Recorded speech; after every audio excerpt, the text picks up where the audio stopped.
हम बेडरूम में आकर बैठ गए।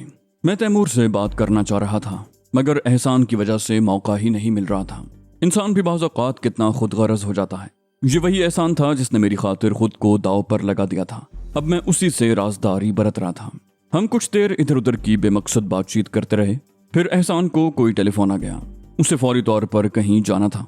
उसके रुखसत होने के बाद मैंने सुकून का सांस लिया और तैमूर से कहा, बस अब यहाँ से निकलने की तैयारी करो। मैं पहली फुर्सत में ये मुल्क छोड़ देना चाहता हूँ। फिर मैंने उसे बता दिया कि मेरा मिशन कामयाब हो गया है। तैमूर ने चौंक कर मुझे देखा, फिर बेख्तियार मुझसे लिपट गया। उसने अपना यद भरे लहजे में कहा, इतनी बड़ी खुशखबरी तुम मुझे यूं सुना रहे हो? मैंने उसे टोक दिया, कहा, आहिस्ता बोलो। यहाँ पर मुझे किसी पर एतबार नहीं है। हर आदमी को अपना मफाद अजीज है। मैं वो चीजें लेकर बहुत खामोशी के साथ यहाँ से निकलना चाहता हूँ। तैमूर ने तंजिया लहजे में कहा, ग्लोरिया के बगैर वो बेचारी न जाने कहाँ भटक रही होगी।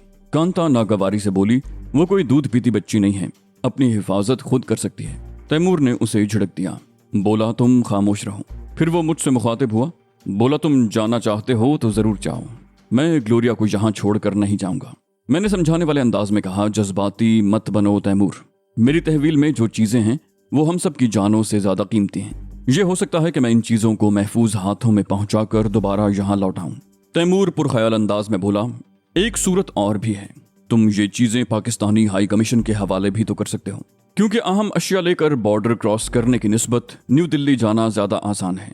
फिर वो कुछ सोच कर बोला, लेकिन फौरन ही न्यू दिल्ली जाना भी मुनासिब नहीं है। अगर वाकई उन लोगों को भी इन दस्तावेजात की जरूरत है तो ये लोग फौरन चौकन्ने हो जाएंगे और इन दस्तावेजात की तरसील एक मर्तबा फिर खतरे में पड़ जाएगी। मैंने खुद कलामी के अंदाज में कहा, तो तुम्हारा मशवरा यह है कि हम चंद दिन तक मतला साफ होने का इंतजार करें, मगर जल्द या बदेर उन लोगों को मालूम हो जाएगा कि वो दस्तावेजात वहां से मैं ले आया हूँ। मुमकिन है अब तक मालूम हो भी चुका हो। वहां 2 आदमी कत्ल भी हुए हैं और गांव के बहुत से आदमियों ने हमें वहां देखा भी है। तैमूर पुरतशवीश अंदाज में बोला, मैंने इस पहलू पर तो गौर किया ही नहीं था। मैंने कहा, इसलिए बेहतर यही है कि हम पहली फुर्सत में इस चूहेदान से निकल जाएं। ये ठीक है कि हम बॉर्डर क्रॉस करने की बजाय न्यू दिल्ली का रुख करें, मगर डायरेक्ट नहीं। उन लोगों को धोखा देने के लिए हमें यहाँ से कहीं और जाना पड़ेगा। उसी वक्त दरवाजे पर दस्तक हुई और एक मुलाजिम अंदर आ गया। उसने अदब से कहा, एहसान साहब ने कहा है कि आप लोग ड्राइंग रूम में आ जाएं। एक लम्हे को मेरी खोपड़ी घूम गई। एहसान को अगर कोई बात करना थी तो वो यहाँ आ सकता था। हम सबको वहां तलब करने की क्या जरूरत थी? मैं मुलाजिम को कोई सख्त जवाब देने ही वाला था, मगर मैंने बहुत मुश्किल से खुद पर काबू पाया और कहा, अच्छा तुम चलो, हम लोग अभी आते हैं। मैं इस मौके पर किसी की मुखालिफत मोल लेना नहीं चाहता था। ड्राइंग रूम में हुमायूं मिर्जा को देखकर मुझे ज़हनी तौर पर धचका पहुंचा, मगर मैंने कुछ जाहिर न होने दिया और जबरदस्ती मुस्कुराकर कहा, अच्छा तो यहाँ पुलिस कमिश्नर साहब भी मौजूद हैं। हुमायूं मिर्जा भी मुस्कुराकर बोला, अगर तुम्हें कोई एतराज है तो चला जाता हूँ। मैंने हंसकर कहा, मुझे भला क्या एतराज हो सकता है, तुम तो बादशाह हो इस इलाके के। एहसान हंसकर बोला, आपकी बातों में चाय ठंडी हो जाएगी। वैसे तो ये खाने का वक्त है, मगर हमारे मेहमान अभी कुछ देर पहले नाश्ते से फारिग हुए हैं। चाय पीते हुए हुमायूं मिर्जा ने अचानक मुझसे कहा, सुना है कल तुम किसी मुहिम पर गए थे मगर नाकाम लौट आए। मैंने ठंडा सांस लेकर कहा, यस, हार्ड लक पार्टनर। हम वहां पहुंचे तो कोई पहले ही काम दिखाकर जा चुका था। वो जाते जाते 2 आदमियों को कत्ल भी कर गया। इससे पहले कि हुमायूं मिर्जा मुझसे कुछ पूछता, मैंने खुद ही उसे बता दिया। मैं जानता था कि अब तक ये इत्तला उसे मिल चुकी होगी। हुमायूं मिर्जा ने चुपते हुए लहजे में कहा, मगर गांव वालों ने सिर्फ पुलिस के 2 अफसरों को वहां से निकलते देखा, जिनमें से एक शदीद जख्मी था। मैंने तल्ख लहजे में कहा, हम ही ने खुद को पुलिस अफसर जाहिर किया था, वरना वो लोग हमें रोकने की कोशिश करते और खामखा कुछ लोग हमारे हाथों मारे जाते। हुमायूं मिर्जा ने मुझे घूरते हुए कहा, लेकिन सवाल यह है कि उन दोनों आदमियों का मर्डर किसने किया? मैंने भी सर्द लहजे में कहा, यही तो मेरी समझ में नहीं आया और ये मालूम करना तुम्हारा काम है। हुमायूं मिर्जा ने बिल्कुल अजनबी लहजे में कहा, मैं अच्छी तरह जानता हूं कि मेरा क्या काम है। मैं झल्ला गया, कहा, तो फिर जाकर मालूम करो, यहाँ वक्त क्यों बर्बाद कर रहे हो? हुमायूं मिर्जा चीख उठा, कामरान मुझसे इस लहजे में बात मत करो। ऑन द स्पॉट तुम भी मौजूद थे। मैं चाहूं तो तुम्हें अभी अरेस्ट कर सकता हूं। मैं चौंक कर उसे देखने लगा। मेरे शुबहात दुरुस्त साबित हो रहे थे। हुमायूं मिर्जा एक घाघ पुलिस ऑफिसर था। उसे शायद शुबा हो गया था कि मैं झूठ बोल रहा हूं। मैंने तपे हुए लहजे में कहा, तो फिर इंतजार किस बात का है? मुझे हथकड़ियां लगाओ और ले जाओ। हुमायूं मिर्जा बिफर गया। बोला, तुम क्या समझते हो मैं ऐसा नहीं कर सकता? मैंने सर्द लहजे में कहा, कोशिश करके देख लो। हुमायूं मिर्जा ने कहा, ये मत समझो कि तुम खान साहब के घर में हो तो मैं बिल्कुल ही बेबस हो गया हूँ। मैंने तुम्हें अपना दोस्त कहा है, बस इसीलिए तुम्हारा ख्याल कर रहा हूँ। मैं तलखी से मुस्कुराया और जवाब में कुछ कहना चाहा, मगर एहसान ने हाथ उठाकर मुझे रोक दिया। फिर हुमायूं मिर्जा से बोला, ये आपने किस किस्म की बातें शुरू कर दी? आप तो हुमायूं मिर्जा ने उसकी बात काट दी। बोला, जब कोई मुझसे झूठ बोलता है तो मुझसे बर्दाश्त नहीं होता। मैंने अब तक कदम कदम पर इसकी हेल्प की है और ये हम ही को धोखा दे रहा है। मैंने तल्ख लहजे में कहा, बाय द वे तुम्हारे साथ प्रॉब्लम क्या है? ये तो मेरा प्रॉब्लम है कि मुझे वहां से कुछ मिला या नहीं। उन चीजों में तुम क्यों इंटरेस्टेड हो? हुमायूं मिर्जा ने बिफर कर कहा, माय फुट, मुझे कोई इंटरेस्ट नहीं है। मुझे तो गुस्सा सिर्फ इस बात पर आ रहा है कि तुम मुझसे असलियत क्यों छुपा रहे हो। मैंने कहा, तुम्हारा एक आदमी भी तो मेरे साथ था, तुम उसी से असलियत क्यों नहीं मालूम कर लेते? हुमायूं मिर्जा बेसाख्ता मुस्कुराने लगा। बोला, मुझे सिर्फ ये बता दो कि जब वहां कोई नहीं था तो विजय जख्मी कैसे हुआ? क्या वहां मौजूद किसी लाश ने उसे गोली मारी? मैंने भी ढिठाई का मुजाहिरा किया। कहा, ये मैंने कब कहा कि वहां कोई मौजूद नहीं था?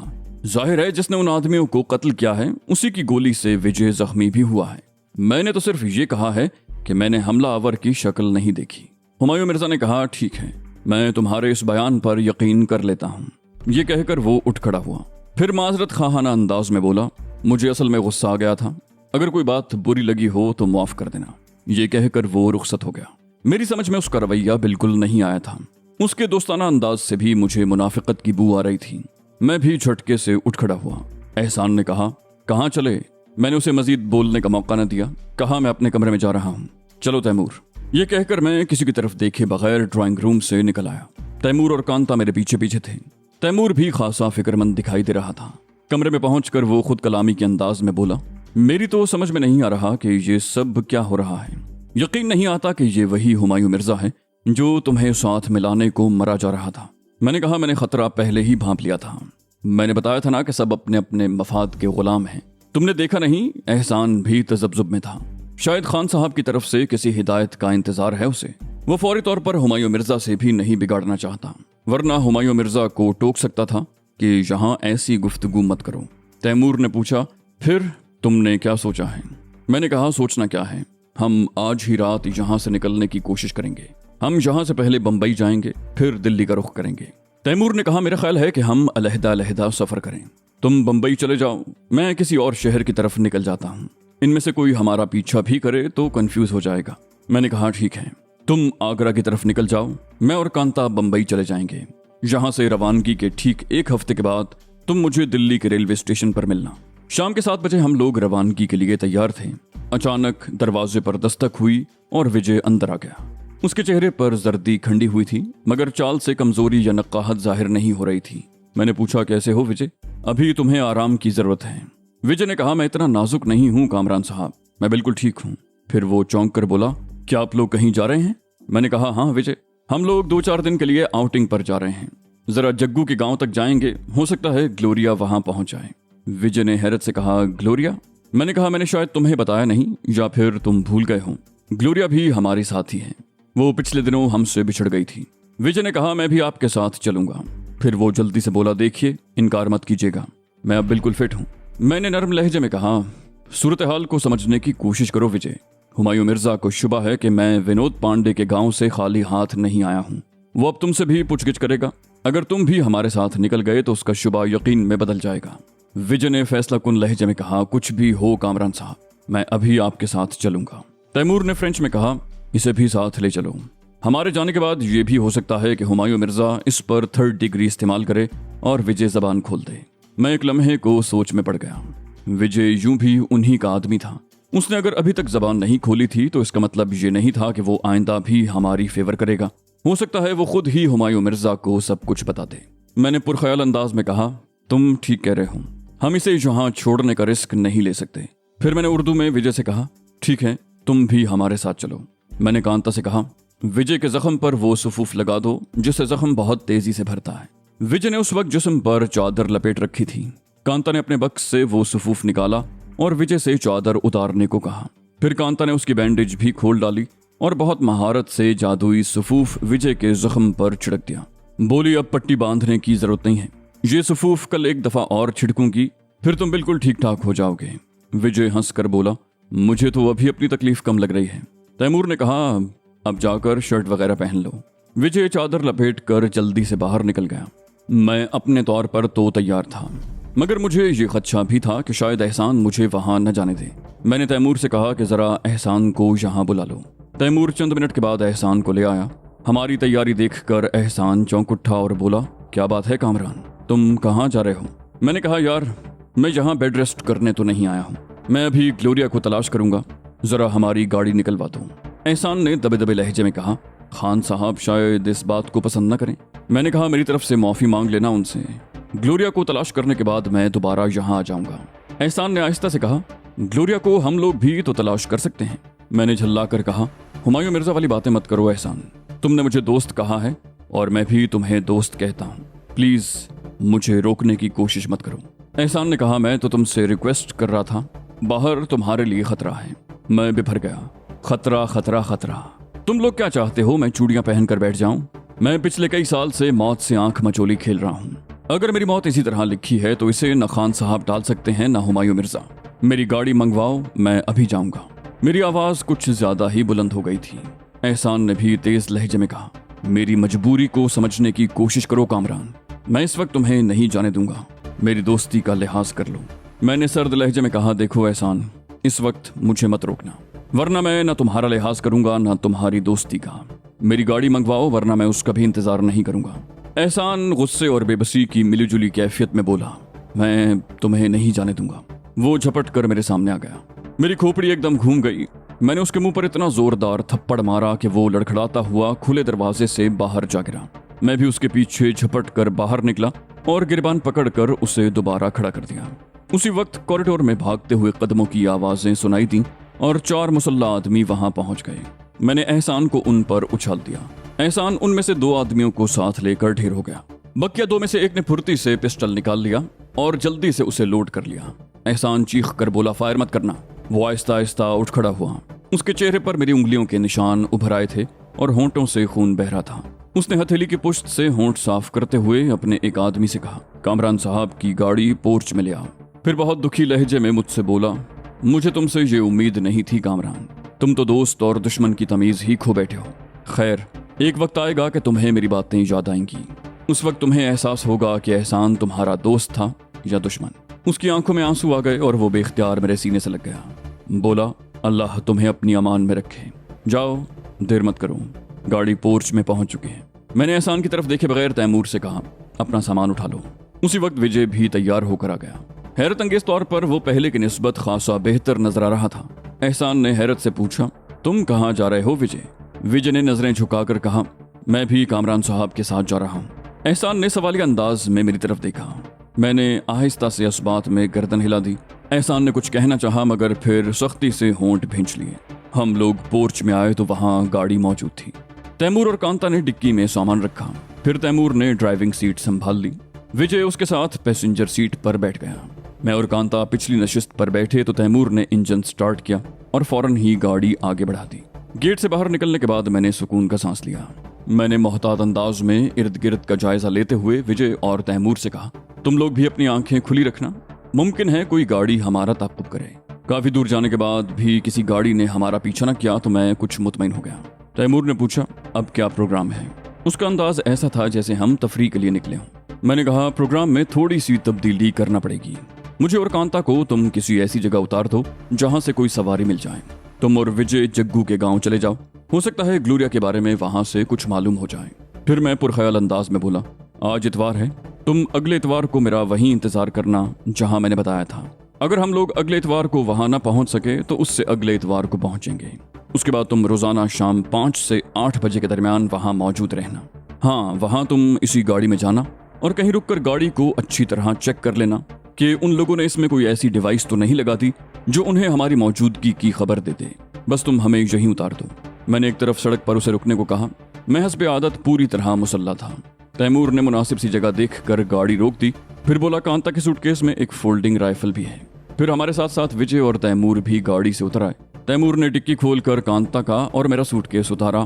फिर बोला, wish you best of luck Kamran. उन दोनों के रुखसत होने के बाद मैंने एक टैक्सी पकड़ी और ड्राइवर से किसी माकूल होटल चलने को कहा। मैं फौरी तौर पर इलाहाबाद नहीं छोड़ना चाहता था।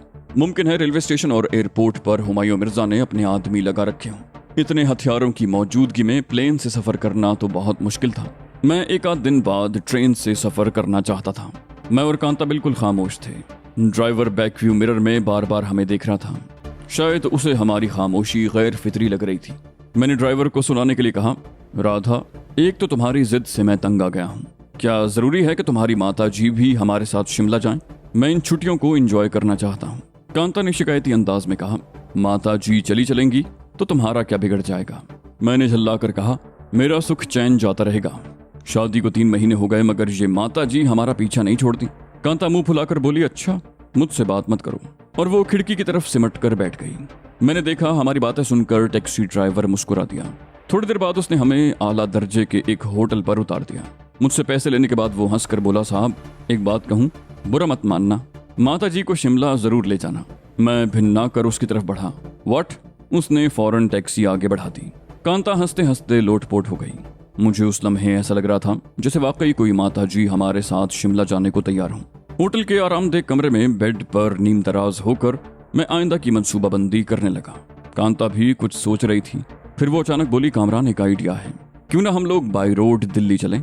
मैंने मजाक उड़ाने वाले अंदाज में कहा, पैदल? बोली, पैदल क्यों, हम कोई गाड़ी खरीद सकते हैं। मैंने तंजिया लहजे में कहा, ये पाकिस्तान नहीं है, भारत है।